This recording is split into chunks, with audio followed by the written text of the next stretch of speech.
Do you want to maximize your success with NCUA? Join Mark Treichel as he shares with you the insider's view on passing your exam with flying colors. The With Flying Colors podcast is sponsored by Credit Union Exam Solutions by Mark Treichel.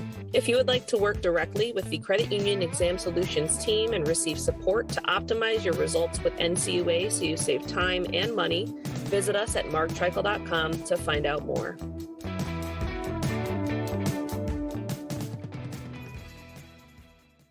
Hey everyone, this is Mark Treichel with another episode of With Flying Colors. I'm back here today with Steve Farrar and Todd Miller of my team. How are you two doing this fine morning? It's a beautiful day. It's a beautiful day in Billings, Montana as well. Doing well. Very good. Glad to hear it. We chatted recently about informal administrative actions, and today we're going to talk about some of the most materially used formal administrative actions. Before we do that, let's get a little bit of your background in case somebody's listening for the first time today. And Steve, you're going to go first. Okay. Yep. My 30-year plus career at NCUA is really broke into two parts. The first 15 years I was out in the field, primarily as a problem case officer, where in regard to today's topic, I was involved in working with credit unions on many LUAs, cease and desist, actually just a few of those, and conservatorships. Then the last half of my career, the other 15 years, I was in the central office and involved in such things as I wrote the enforcement manual for NCUA and was involved in assisting regions as they were considering enforcement actions against the credit unions. Good. And Todd? I spent just a few months short of 35 years with NCUA. I can break my career out maybe three pieces. The first decade or so as an examiner, problem case officer, that second decade or so as a regional capital market specialist, and that third decade or so as a director of special actions where I supervise problem case officers, capital market specialists. One of the things we're going to talk about today is conservatorships. I actually did one of those as a PCO and one as a DSA where we returned the credit union to the members. Did a lot of them that didn't go back to the members as well, but I did return a couple credits to the members as part of conservatorship actions. I counted those as wins. The ones that didn't go back to the members, I counted those as failures. So I didn't keep good track of how many of those there were. I did a couple like that. I think Steve did as well. It is nice when it ends with a rising from the phoenix like that, as opposed to a liquidation or a merger. Okay, very good, guys. So let's first walk through letters of understanding and agreement and, what they are, why they use them, when they use them, and we can maybe get into some a little bit finer details beyond that. But either of you prefer to chat first about letters of understanding and agreement? Go ahead, Todd. So a letter of understanding and agreement, and we talked a little bit about this on our last podcast. They can be informal or formal depending on whether NCUA publishes them or not. But at this point, the agency considers the problem severe. You're probably going to be classified as a troubled credit union, although there can be an LUA for compliance reasons where you might not have a code for. I would expect that to be very rare, though. In most cases, this is a troubled credit union. You've had some persistent problems. The NCUA wants a commitment from the board of directors to address these problems, and they want that commitment to be a formal commitment. In the case of a formal LUA, NCUA is probably going to publish it, and there are certain state regulators. If you're a state charter, you're going to end up with a published letter of understanding and agreement. But these are usually generally cases where it's a severe number of problems. NCUA wants that commitment from the board of directors to address this problem. And a published LUA is the first step in other more severe actions where it opens that door for them to take other administrative type of actions if the credit union is unable or unwilling to address the problems. But by getting a board to sign, they're trying to ensure that this credit union at least is willing to address these issues. And Steve, anything relative to LUAs that Todd said or anything you want to add on letters of understanding and agreement? Just that the LUA and the way it's written up, the first part of it describes the problems that are supposed to be addressed in the corrective actions in the LUA. So those should be those major issues of what you're dealing with. Then when you get down to the actions that are being called for in that, it's real important that the credit union understand what they all mean and that they understand the time frames that are put on those, because it's like when you're putting together a budget, and in some years you make it or not, and this one becomes, if you put together this budget that's under an LUA, you're going to have to make all of the requirements in it. So there's that kind of big step up in difference versus a document or resolution. You should make all those time frames. But then if you don't, as long as you have reasonable reason why you didn't, it's documented in the exam program. But with an LUA, not making the time frames can be really troublesome. And it's so important that you understand those. Especially if it's a public one. Go ahead, Todd. I think there's another side to this too, as well. Just the language used in LUAs that are published, it's very draconian and very one-sided. NCUA reserves the right to remove officials, assess civil money penalties, do some other things. And when you get to a point where NCUA is talking about publishing the LUA, it's probably best credit unions to actually seek some outside advice on this, whether it's an attorney or hire credit union exam solutions. We can take a look at it with you as well. These are pretty serious actions at this point. NCUA has exhausted what it considers its informal actions. These are fairly serious matters, and the boilerplate language in that is very draconian for the credit unions. It's intended to be serious. Credit union boards, if you get one of these, make sure you understand them and don't be scared to seek assistance from an attorney or from us. Excellent point. Your reputation risk gets really high really quickly there, because we talked about that the trades and stuff are looking for how NCUA publishes those, and that gives them something to write about, then they will. Yeah, on publication, it's not like NCUA, when they release their NCUA Express that says that they've conserved a credit union, or they release an NCUA Express that says we're having a training class, why don't you sign up? They don't use NCUA Express, as my recollection, when they publish an LUA. Rather, they are required to publish it to make it enforceable. And I don't want to say they bury it, but they don't scream it from the mountaintops. That being said, people know it's there. Papers, the trades, without naming which news organization might go look, they do go look. And then it becomes far more public. And that's where the reputation side of it can come into play. How about the word agreement? Letter of understanding and agreement. There are situations, I've said in calls with clients and on the podcast, and actually it was a client from my first year that said, every time NCUA opens their mouth, I have to decide if I'm going to go along to get along. And I've turned that into, NCUA's got a really good idea. Every NCUA has a kind of good idea, and NCUA has a bad idea. And how far back, do you push back or don't you push back? Obviously, on a good idea, you're not going to. But a mediocre idea, what will you do? And on a bad idea, what will you do? And all of a sudden, you have the arc of those types of things being thrown into a letter of understanding and agreement. When you sign it, you're saying you agree, which makes, in my mind, it very important that A, you can get it done, and B, that it's in the best interest of the credit union and the members. Any wisdom you can share on agreeing to the LUA? Hopefully, by the time you get to this point, your management team has had a chance to negotiate these items with your PCO or examiner. Most of the time, if we're talking about a published LUA, you're probably dealing with a problem case officer as opposed to an examiner.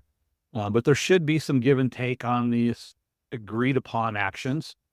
Hopefully, they are going to be challenging and stretch goals. Like you said, sometimes it's best to, if the cost isn't significant, to go ahead and deal with these issues. Usually by the time you get to a published LUA, though, they're pretty significant issues, and there's usually not cheap ones in there that are easy to accomplish. For the most part, usually these are big stretch goals that you're being asked to achieve by the time you get to a published LUA. It's a toughie, but appealing them in your actions, NCUA will take other actions if you don't agree to a published LUA, and the consequences to those might be just as severe. Yeah, Right. what the items that we are hearing about is Canadians are going through the process of they've been informed that because of the nature of the problems and the extent of them, that they're going to pursue the LUA, and then it goes with the exam report.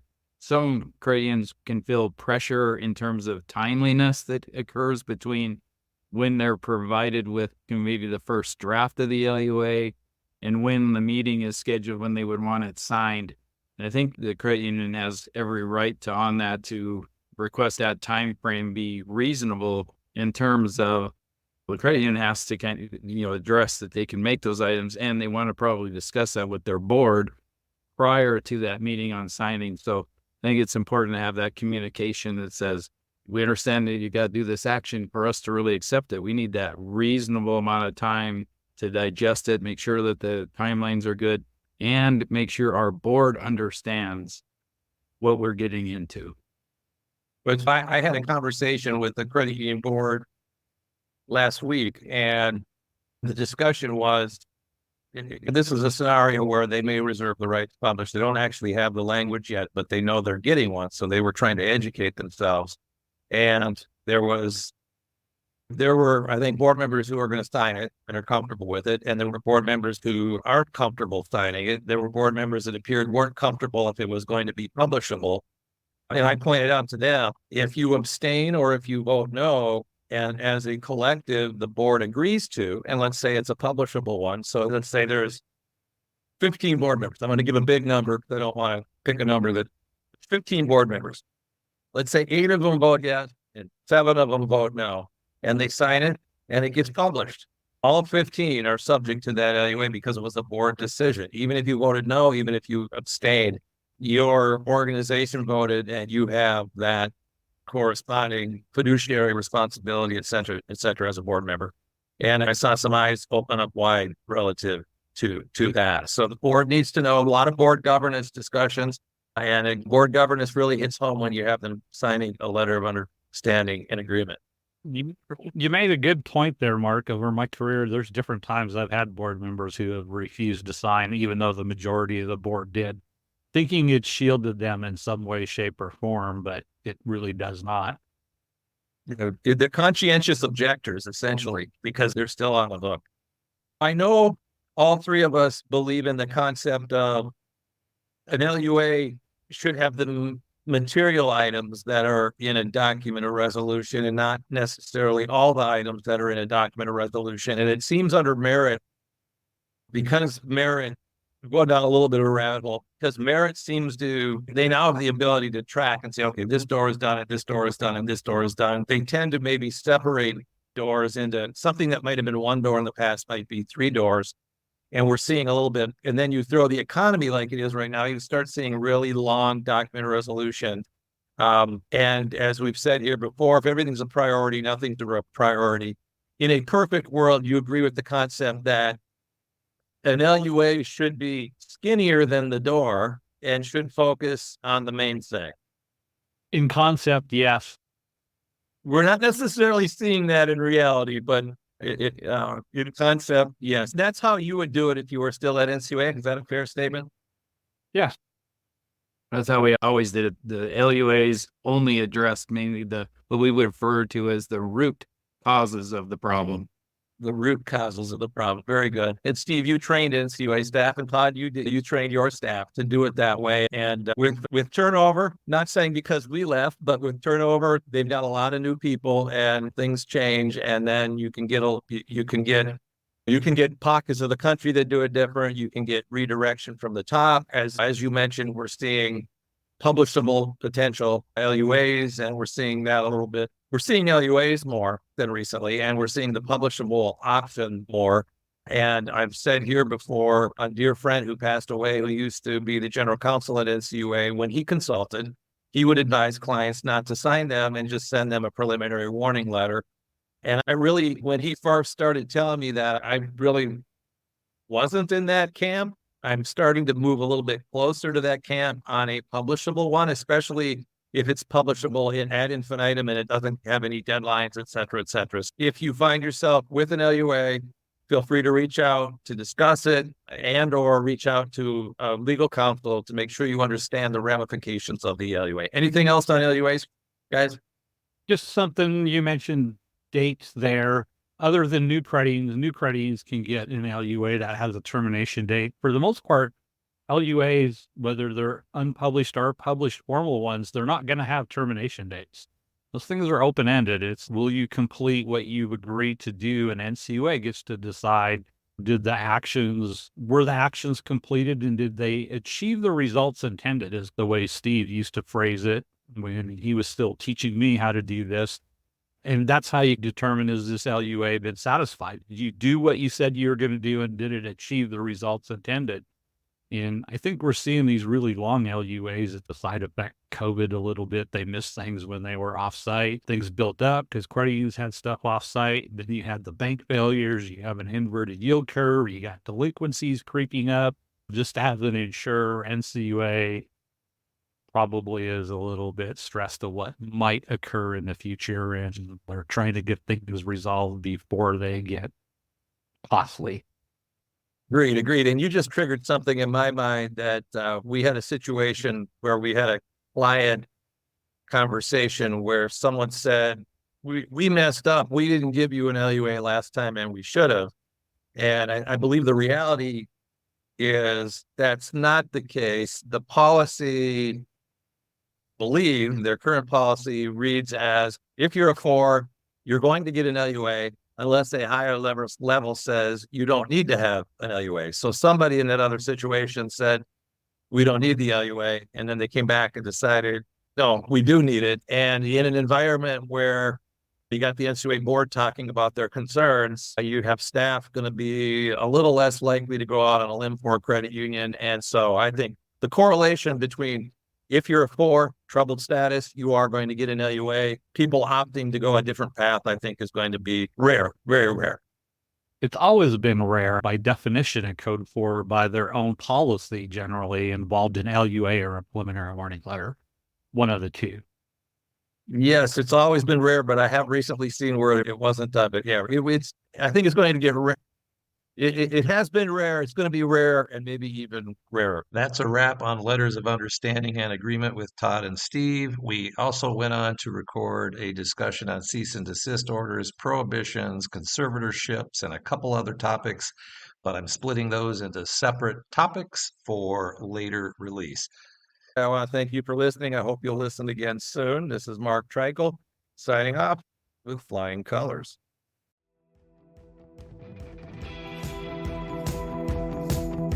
Thank you for joining us on this episode of With Flying Colors. Subscribe on your favorite podcast app to hear future episodes where subject matter experts of all varieties will provide tips on how to achieve success with NCUA. If you would like to learn more about how we assist credit unions, check out our services at marktreichel.com.